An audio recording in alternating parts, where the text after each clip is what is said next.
Sunday, my father passed away. He'd be 55 come April. He and I were never close, although we had no bad blood between us either.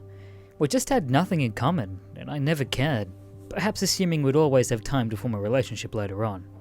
He wasn't unhealthy, so I never put much effort into going out and visiting him, and in fact I hadn't, past tense is hard to get used to, seen him in 3 years.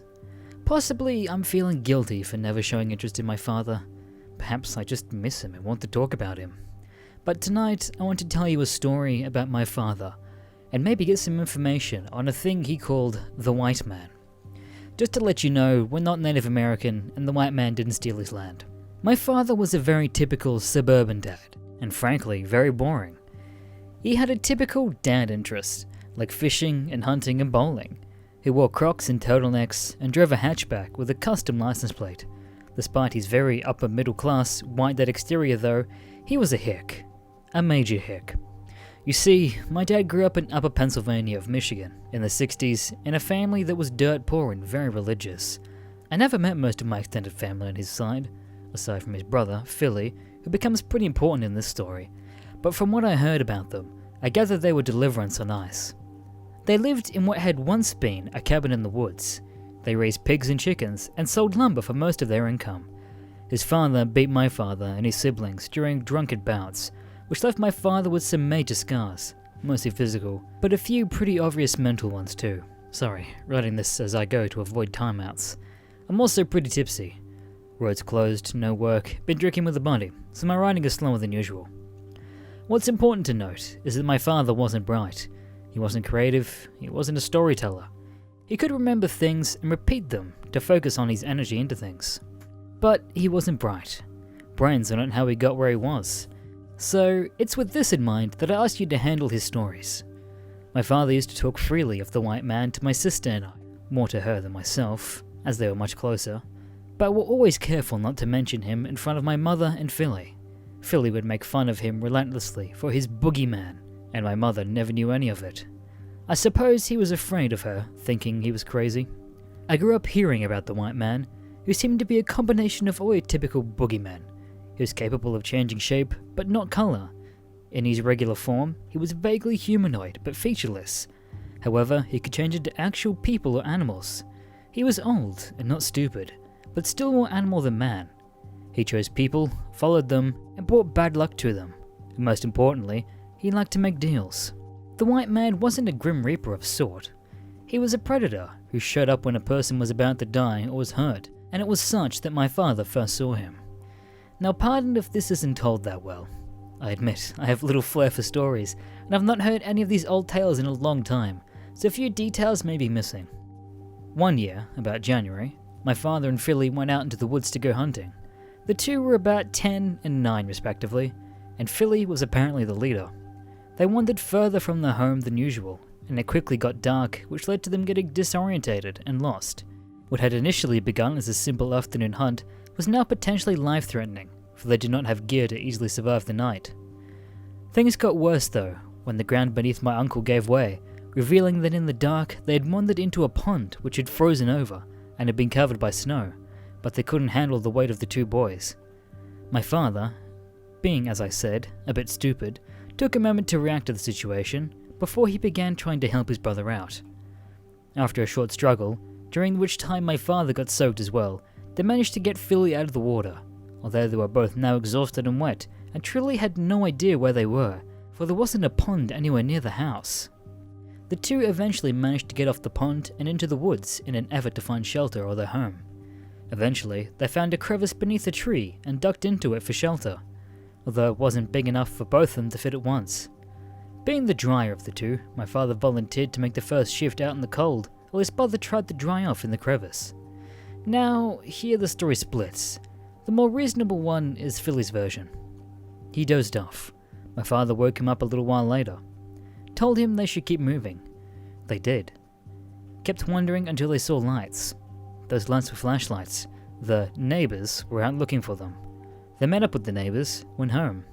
Their dad beat them. The hillbillies were all happy, except my dad because he was crazy. And then there's my father's version. My father told me he sat out there, scanning the horizon and listening carefully for anything moving in the woods. Animals may mean better shelter or danger, and a person of some sort of vehicle meant rescue. Considering my dad was religious, Ned Flanders would be closer to the truth, but not far off either way. Sorry for being slow to respond. After about 20 minutes, he began to hear something. Footsteps. According to him, it sounded like a large man, and not at all that far away, although he couldn't see anything, which surprised him a bit, and it wasn't all that dark.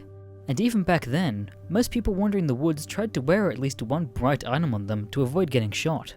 But despite that, the noise grew louder and louder, until he finally saw it.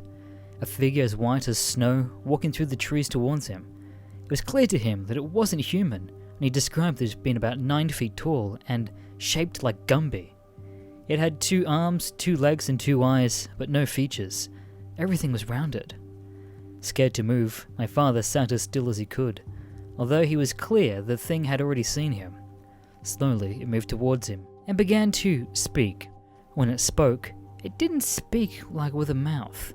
Instead, it was just words one heard, and one responded with, same. What that means is up to you to decide. Next response I'll be faster, was just trying to decide where to cut this off. The order of the conversation and the length of it I'm not sure, but I told him that the old thing that lived in the cold. The order of the conversation and the length of it I'm not sure, but it told him that there was an old thing that lived in the cold and that it needed him. It came whenever people got too cold or too lost or hurt from animals or accidents and took them away if something else hadn't already. It had no interest in the dead, just the dying. Conversing with it was unsettling, but not unpleasant according to my father. With that, it told him to get up so that he could get his brother and that they were to follow him away. My father, of course, refused and demanded they be left. Why though, the thing asked? You'll just freeze anyway, so it doesn't matter. Still though, he refused to move, and eventually the thing asked him why he was so stubborn. It sounded a bit surprised, as if most people didn't argue much. I just don't want him to die, or have him die, was the best my father could come up with. Then we'll need to make a deal.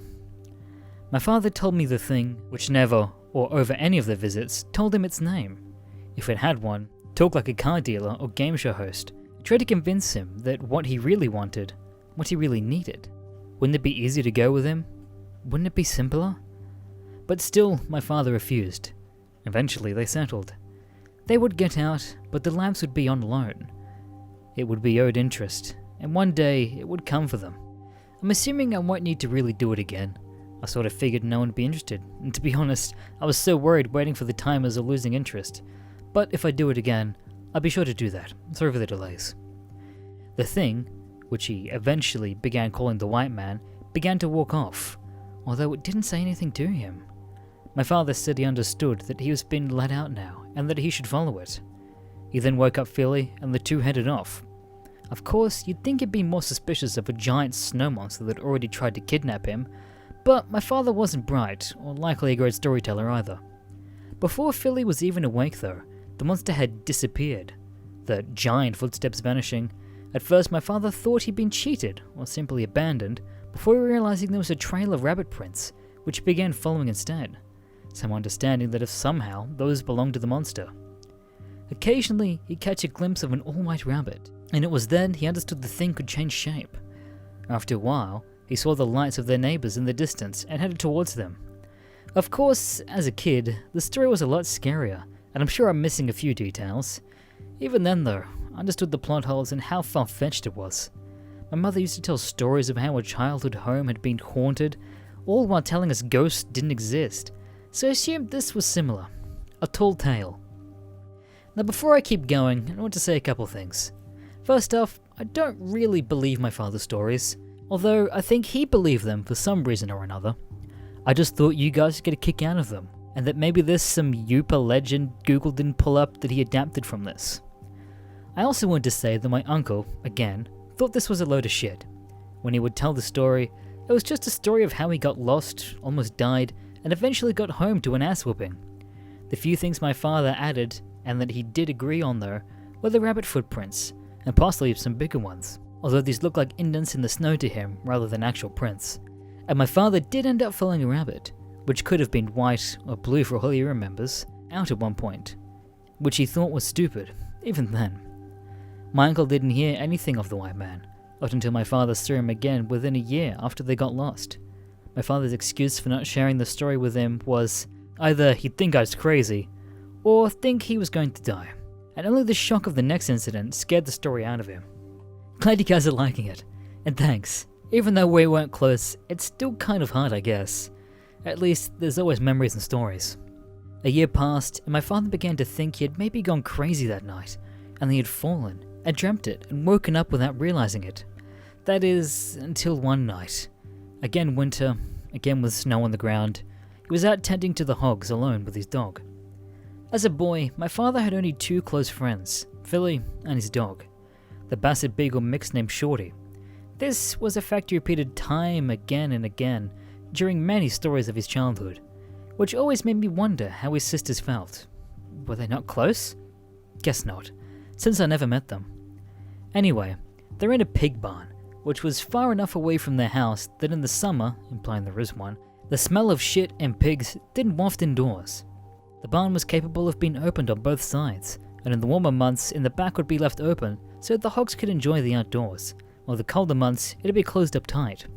So, of course, my father was a little surprised to find the back of the barn wide open.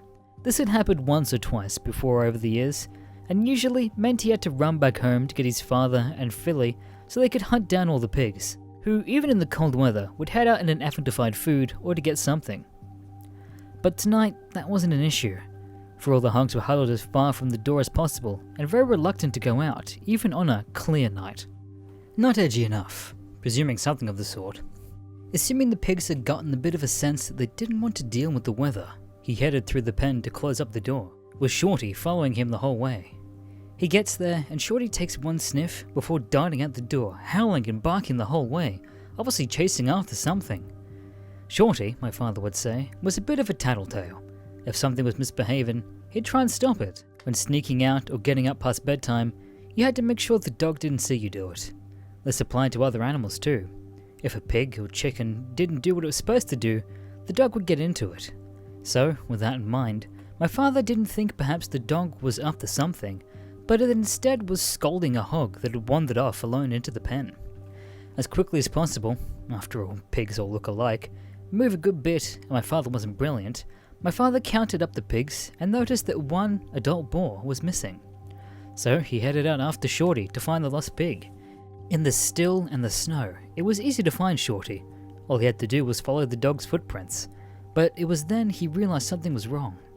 Shorty's prints were in the snow, but they weren't following the tracks of the hog. In fact, there were no prints from the hog, which there should have been. No new snow had fallen, there wasn't enough wind to easily cover them, and furthermore, there were tracks. They just weren't from a pig. Instead, they were large, vague dents in the snow. These my father recognized. He'd seen them before in the woods the year before, if only briefly, and they were there again. With Shorty in hot pursuit of the creature, mustering up his courage, my father followed them as well. After all, he wanted his dog back, and scared or not, he needed to at least look for him and the hog, or his father would kill him. The pen was a decent size for a hog pen, but as soon as he hit the fence, which is made up of 5-foot full hog panels, Shorty was capable of climbing these. I'm assuming his build was more beagle than Basset, because the image of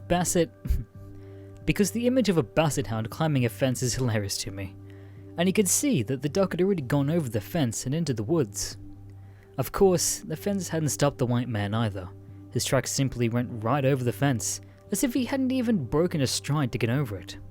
So he climbed the fence, soon was in the woods. For the UP, it's really just woods, and cleared woods for pens and buildings. It wasn't long before he heard the barks of Shorty and the squeals of a frightened pig. Running now, he came to the scene quickly. Standing among the trees was the white man, who had seemingly grown bigger over the last year. In one arm, he held the struggling and screaming hog, which had to have weighed at least 400 pounds. A few feet away from him, carrying on, was Shorty, his hair on end and teeth bald, acting as if he had cornered the beast. There was no communication or confrontation between them. There was just an impression that the white man had waited for him when he had stood there ignoring the dog, just so he could get a glimpse of him. There was a brief pause, and my father realized something terrible. The white man did, in fact, have a mouth. Below the beady black eyes was a slit a long line, and it just opened a bit to reveal teeth as white as the rest of him that shined in the moonlight. Just as quickly as he flashed his grin, he was gone. The white man silently took off, running into the woods, gracefully dodging between trees, just at the soft crunch of the snow following him. Shorty took only a few steps after him before my father had the mind to call him back, and the two headed home with the father sobbing the whole way. Of course, he got into trouble. He had the sense not to tell his parents what he saw, but still got into trouble for losing a hog.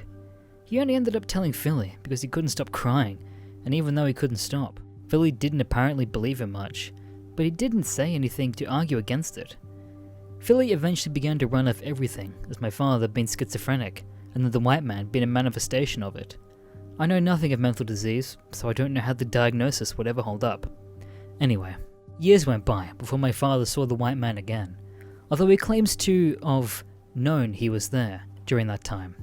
Every winter, without fail, one hog or a group of chickens in a single night would go missing.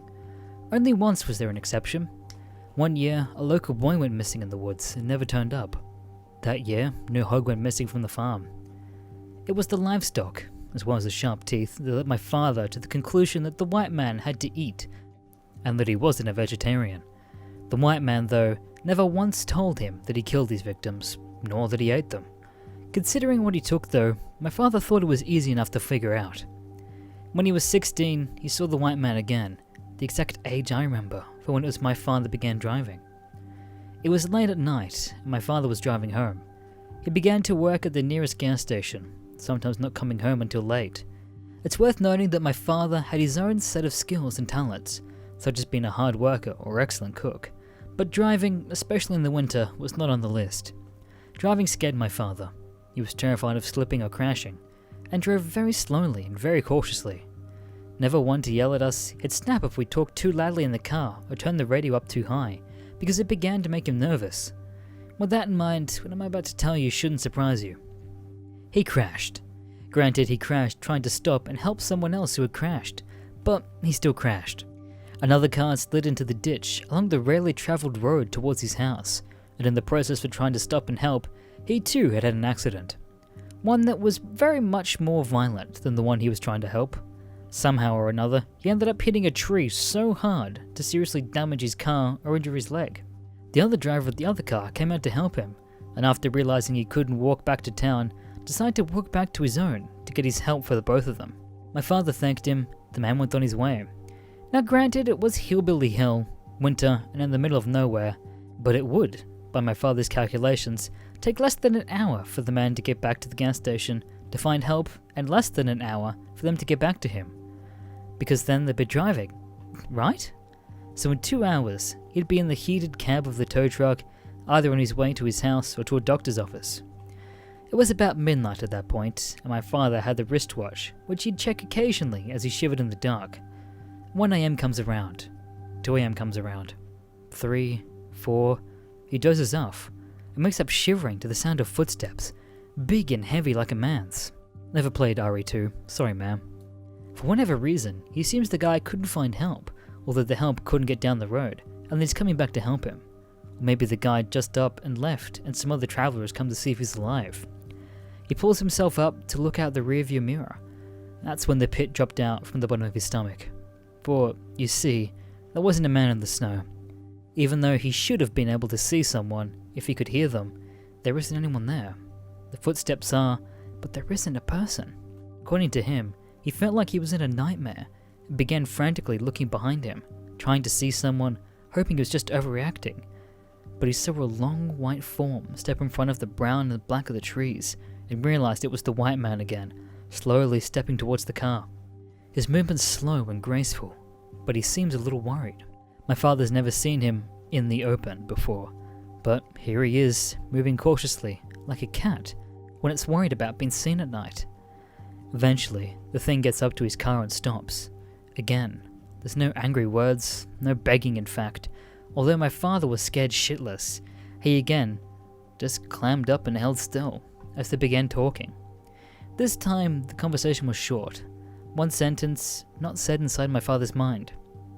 "Don't worry, already paid." With that, the giant just keeps on moving. making a point of going across the road and into the woods on the other side as my father watched. Comedically, he always made a point of telling us the white man stopped before crossing, making a point of checking for traffic before heading across.